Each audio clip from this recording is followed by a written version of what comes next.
A paz do Senhor, queridos irmãos, estamos aqui mais uma vez para dar sequência à nossa série de estudos bíblicos baseado no tema Até os Confins da Terra. Eu sou Arnold Luiz e hoje nós estamos com a lição de número 12. A lição número 12, o modelo de missões da igreja em Antioquia. Leitura bíblica em classe, livro de Atos dos Apóstolos, capítulo 11, versículo 19 ao 26. Depois pulamos para o capítulo 13, versículo 1 ao 5. Qual foi a primeira secretaria de missões narrada na Bíblia Sagrada? Qual a primeira cidade que as pessoas foram chamadas de cristãos na Bíblia?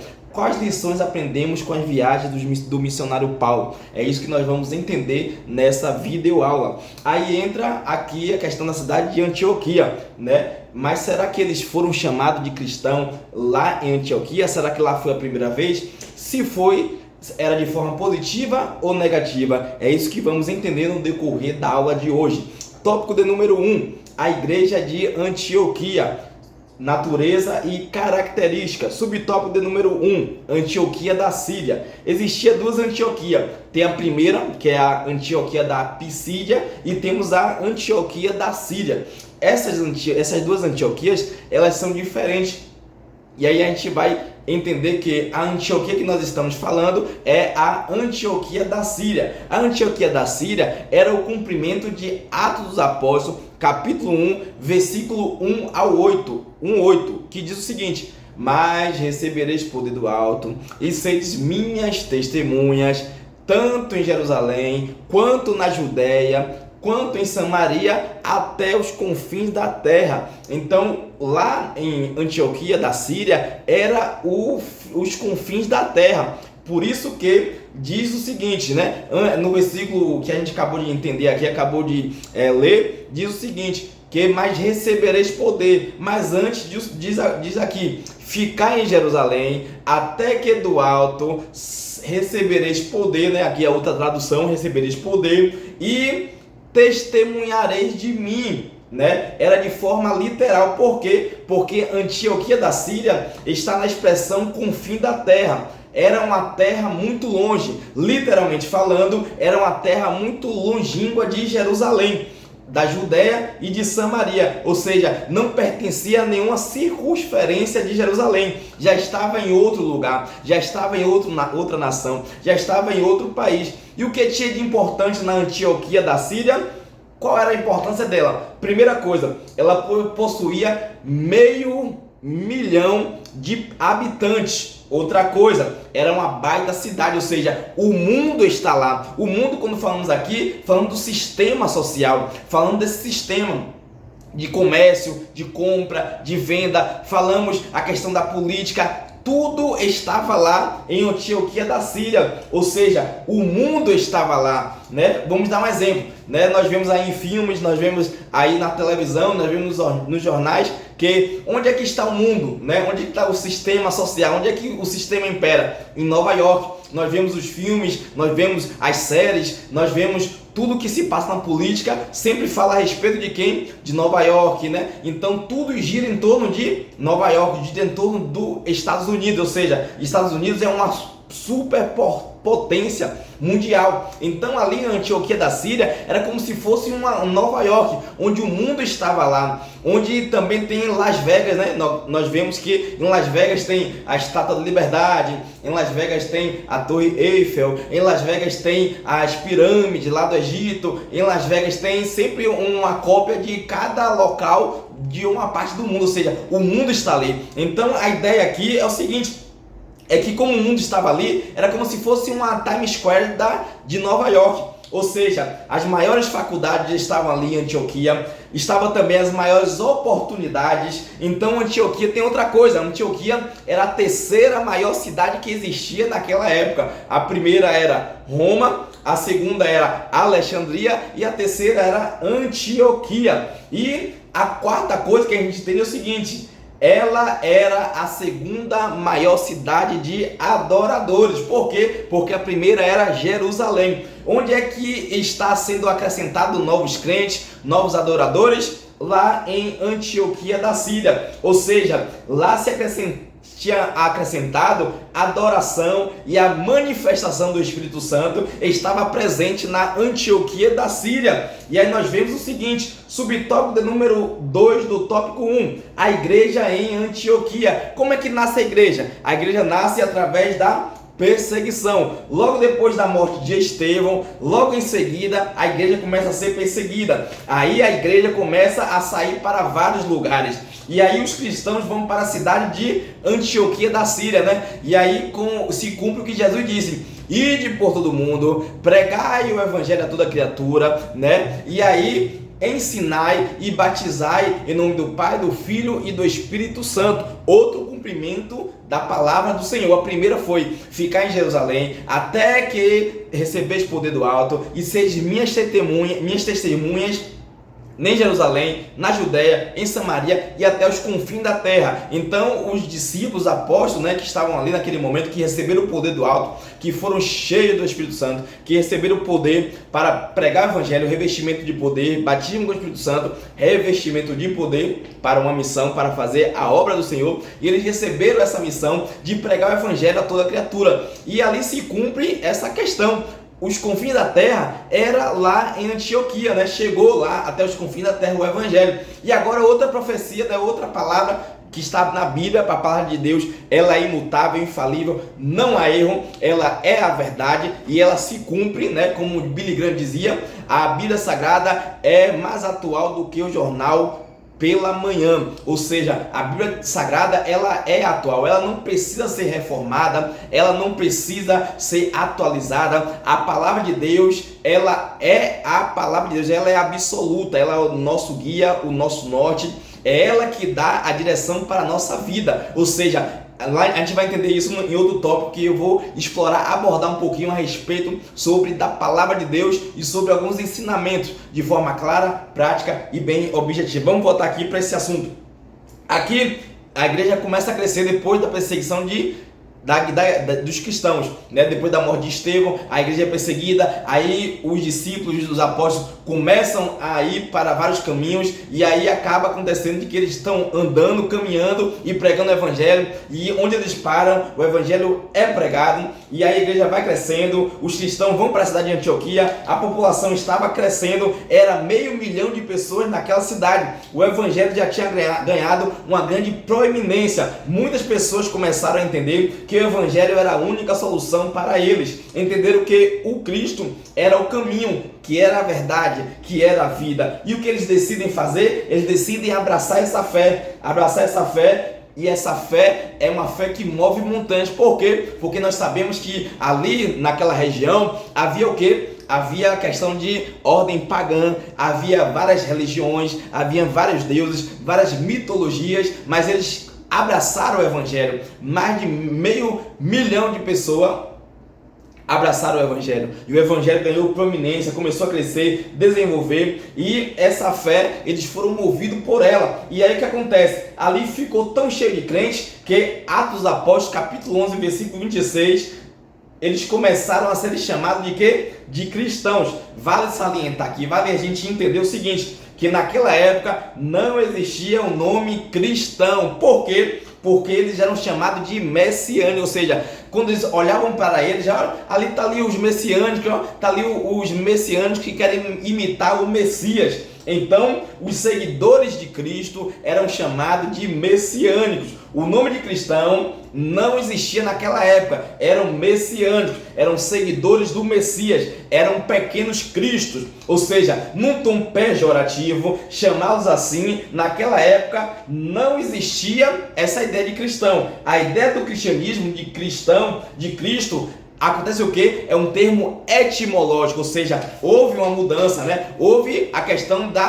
tradução, ou seja, para a gente foi traduzido como o nome cristãos, mas no original, na palavra, na etimologia da palavra, eles eram chamados de os messiânicos, aqueles que eram pequenos cristos, aqueles que seguiam o Messias. Então, nós temos em mãos uma tradução da Bíblia Sagrada, que para nós traduzida tem a palavra cristão, mas no original eles eram chamados de messiânicos. Por quê? Para parabenizar, para elogiar Não, era para humilhar eles, era para tirar sarro da cara deles. Olha lá os messiânicos, né? Eles querem ser igual ao Messias, né? Como a gente vê hoje quando a gente aceita a Cristo, aceita Jesus, começa a ir para a igreja, aí começa alguém dizer, né? O vizinho, a vizinha, né? O parente que não é crente, né?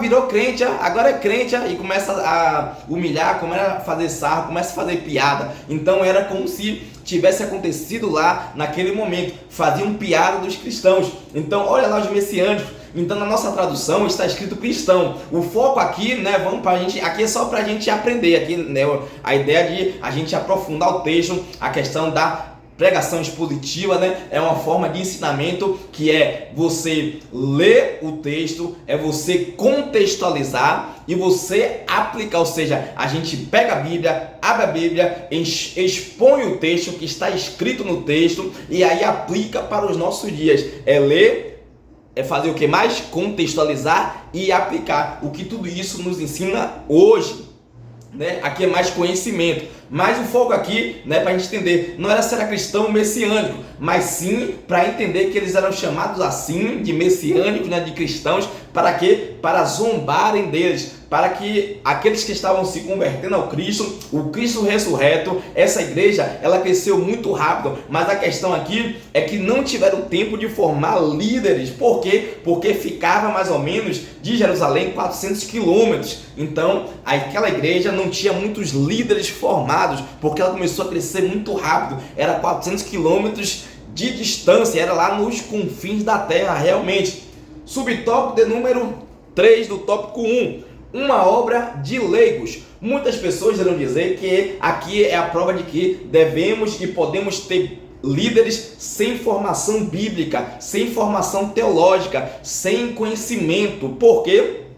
Porque aqui aconteceu esse fato de que homens, né, pescadores, pedreiros, né, artífices, né, nós vemos que muitos homens não tinham, né, doutrina, não tinha conhecimento, mas foram obra e graça do Espírito Santo de Deus para pregar o evangelho a toda criatura. Mas aqui a ideia é o seguinte: o livro de Atos é um livro histórico e não um livro de doutrina. Então ele está narrando simplesmente, ou seja, um acontecimento, não está fazendo teologia, não está fazendo apologia a doutrinas fundamentais da Bíblia. Paulo deixa muito bem claro isso, que para eu ser obreiro, para eu fazer a obra do Senhor, eu preciso ter requisitos. Quando foram chamados, instituir a questão lá dos discípulos para serem chamados para o diaconato, o que é que aconteceu? Chame homens, né, irrepreensíveis, cheios do Espírito Santo. Então ele intitula, e para ser consagrado ao presbitério, ao ser presbítero, ao ser bispo da igreja, tinha que ser o quê? Homem de uma só mulher, tinha que ter um testemunho, né? Tinha que conhecer a palavra de Deus, tinha que ser cheio do Espírito Santo, não podia ser ranzinza, rancoroso, não podia ter a mão mirrada, não podia ser canguinha, né? Mas tinha que ter esses requisitos. E a ideia aqui do livro de Atos não é doutrina, não é fazer teologia, mas sim contar algo histórico do que aconteceu com a igreja, como a igreja aconteceu. A igreja aconteceu por obra e graça do Espírito Santo de Deus. É o Espírito que guia, é o Espírito que faz, é o Espírito que levanta. Então a gente entende isso. E aí a ideia aqui, Paulo deixa claro isso.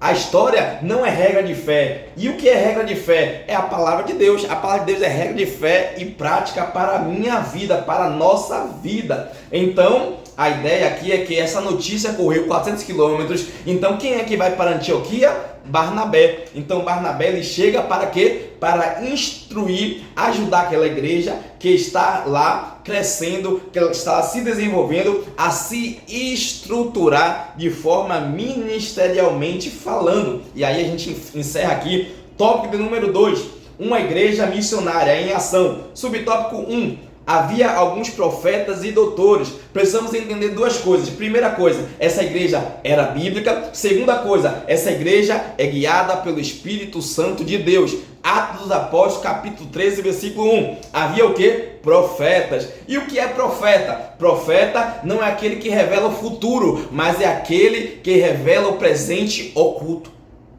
Vou repetir. Profeta não é aquele que revela o futuro, mas é aquele que revela o presente oculto. Essa é a ideia do profeta. Ele revela o presente oculto. Havia também doutores nessa igreja. E o que era doutores? Era aquele que tinha academicismo? É aquele que tinha faculdade? É aquele que era um doutor, um mestre? Não. O que era esse doutor? Lá na Antioquia tinha as maiores faculdades, mas será que os mestres lá desse lugar, dessa igreja, eles faziam teologia em Jerusalém? E o que é ser doutor mestre? A ideia aqui é o seguinte, é que ele descomplicava o complicado. O que é o doutor? O mestre é aquele que descomplicava o complicado. Então essa é a ideia de ser um mestre. Então ele descomplicava o complicado, ou seja, ele facilitava a explicação do texto sagrado. Subtópico 2 do tópico 2. Uma liderança servidora. Em Antioquia não tinha segregação de raça, não tinha segregação de cor, não tinha segregação através das nações. Não importava se você tinha condição ou você não tinha, não importava a sua cultura, não importava de onde você veio. Por quê? Porque o evangelho era para todos. Porque a Bíblia diz que o evangelho do Senhor, a palavra do Senhor, né? O evangelho é o que? É poder de Deus para salvar todo aquele que nele crê, seja cita, grego, bárbaro, todo aquele que crê. E Jesus chega a dizer, né? Se crês em mim, como diz as escrituras, rios de água viva fluirão de dentro dele. Ele chega mais a dizer, se nele crê, já está salvo. E se não crê, já está condenado. Ou seja, basta eu crer na palavra do Senhor. Ele veio para os seus e os seus não receberam, mas todos aqueles que o receberem serão chamados de filhos de Deus. Ou seja, se você receber a Cristo como seu Salvador e através da sua boca você o confessar, né? Aí tem essa questão, né? E aí a gente vai entrar na obra da salvação, questão salvífica, mas a gente não vai entrar nesse detalhe agora, só para a gente entender essa questão de que lá não havia segregação de cor, raça ou nação, não importava isso. Liderança sem barreiras, ou seja, não tinha ditadura. E aqui acontece o que? Temos Barnabé, temos Simeão, temos Lúcio, temos Manaim e temos Saulo. Primeira coisa, Barnabé, ele era calmo, ele era tranquilo. E o que significa Barnabé? Consolador, misericordioso, ou seja, não é aquele irmão na igreja que ele fala grosso, que é o homem do cajado, que não pode pisar no pé dele, que ele já logo explode, já logo incha. Não é esse irmão que a gente está falando, mas está falando daquele irmão que é misericordioso, é calmo, é consolador. Barnabé era diferente, ele era pacificador, né? Ele não procurava tumultuar mais. Se o negócio estava pegando fogo, ele não jogava gasolina para explodir, não. Ele tentava apaziguar, tentava acalmar, ele tentava melhorar, ele era misericordioso, ele era compassivo, ou seja, ele estava naquele momento, né? E ele não deixava com que tudo isso viesse a causar dano na obra do Senhor. Então, Barnabé era assim. Outra coisa, Simeão. Simeão era o que? Era negro, descendência africana, um homem diferente dos judeus. Lúcio, quem era Lúcio? Lúcio também era africano. E aí nessa igreja nós temos quem? Manaém. E sabe quem era Manaém? Era irmão de Herodes. Que Herodes é esse? Herodes que matou João Batista. Um dos irmãos de Herodes que matou João Batista estava aqui nessa igreja como o quê? Como doutor, como mestre. Outra coisa, tinha quem? Tinha Saulo. Saulo era o quê? Era um grande perseguidor da igreja. E ele estava liderando essa casa. Louvado seja o nome do Senhor. Subtópico número 3 do tópico 2. Apartai-me quem? Apartai-me quem? A Barnabé e a Saulo. Atos capítulo 13, versículo 2. O Espírito Santo disse para a igreja, os seus líderes, separa para mim Barnabé e Paulo para uma grande obra. Significa dizer que a igreja não pode fazer nada sem o quê? Sem oração, sem jejum e sem palavra. Temos que ouvir a voz do Espírito Santo de Deus. Mas aqui o que acontece é o seguinte, é que muitas igrejas hoje não estão ouvindo a voz de Deus, mas sim ouvindo a voz do homem. Estão sendo coordenados por filosofia humana, não querem ouvir a voz de Deus. Por quê? Porque dói, a voz de Deus machuca, a voz de Deus confronta. Atos dos Apóstolos, capítulo 13, versículo 2. Apartai-me para mim, Barnabé e Saulo. Ou seja, é um segredo aqui nesse versículo. Qual é o segredo? Nesse momento, Paulo era servo de Barnabé. E Barnabé era o cara. Barnabé é chamado para sair de Jerusalém, para ir para Antioquia, lá nos confins da terra, lá em outra nação. Para quê? Para estar à frente daquela igreja, estar à frente daquele setor. E aí ajudar os irmãos a desenvolver o ministério. E aí Barnabé é convocado. Paulo foi tão obediente a Barnabé que depois, quem é que aparece depois? Não aparece mais Barnabé e Paulo, aparece Paulo e Barnabé. Paulo foi tão obediente que depois viraria o maior dos apóstolos de todos os tempos no Novo Testamento.